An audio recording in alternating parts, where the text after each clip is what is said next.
Bonjour à tous. Aujourd'hui, je vais vous parler d'une technique assez spéciale.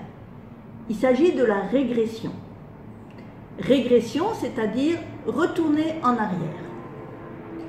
Alors, je dirais que la régression, c'est une technique qu'il faut absolument utiliser avec précaution.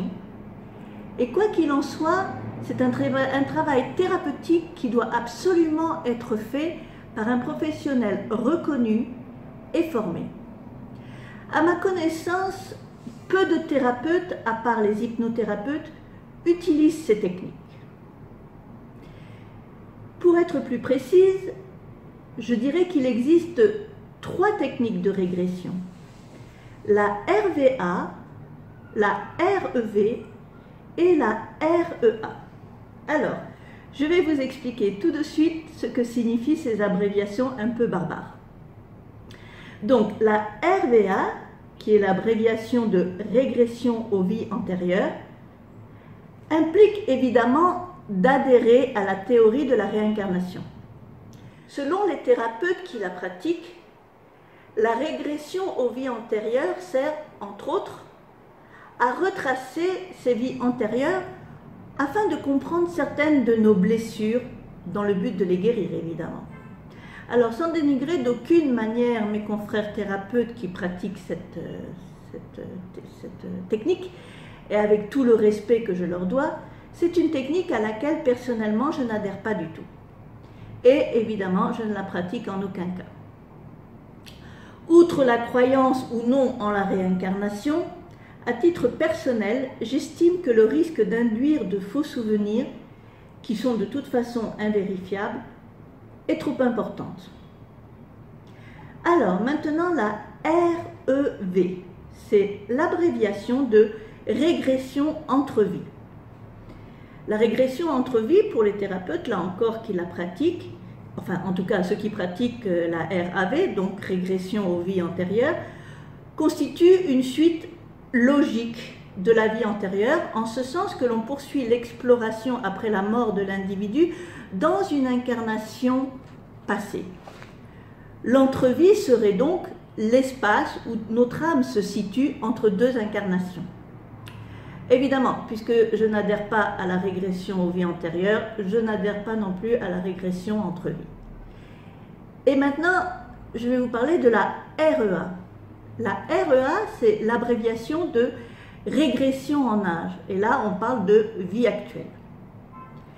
Alors, concernant la REA, ma position est moins tranchée. Je ne dis pas non catégoriquement. Mais c'est une action à ne pas prendre à la légère et à n'utiliser vraiment qu'en cas de besoin. Donc la REA, régression en âge, consiste à accompagner le consultant à se souvenir de ce qui a pu se passer à une certaine période de sa vie.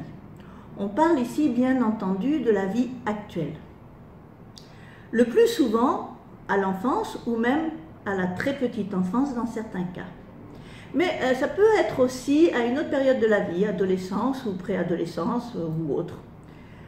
Considérant que certaines blessures du passé peuvent laisser de profondes cicatrices.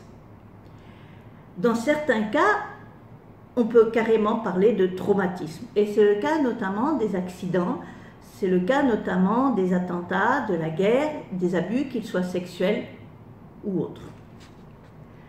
Après les avoir enfouis, ces traumatismes, pour oublier dans un mécanisme de protection psychologique, des années plus tard, la personne peut ressentir un mal-être, une souffrance, un manque inexplicable. Ça peut même être des flashs de ce moment qui sont vraiment difficiles à s'expliquer. Bien sûr, très souvent, cela engendre des difficultés de vie, comme un manque de confiance en soi, un sentiment de culpabilité, une impossibilité à s'installer dans la vie socialement, professionnellement ou sentimentalement, mais également des troubles de l'alimentation, des addictions, des accès de colère, de violence, etc. L'utilisation de la régression en âge est également une technique très intéressante dans les thérapies liées à la gestion des douleurs chroniques, dans le sens où on se visualise à une période de sa vie où la douleur n'existait pas. Cela peut grandement aider le consultant à entrer dans un processus de gestion de cette fameuse douleur, souvent très invalidante. C'est précisément dans ce genre de situation que je peux avoir recours à la régression en âge dans l'hypnose. Quelles que soient les questions que vous pourriez avoir, n'hésitez pas à nous contacter car comme vous le savez déjà, nous restons totalement à votre écoute. Et bien sûr, je vous encourage à nous suivre sur nos différents réseaux sociaux.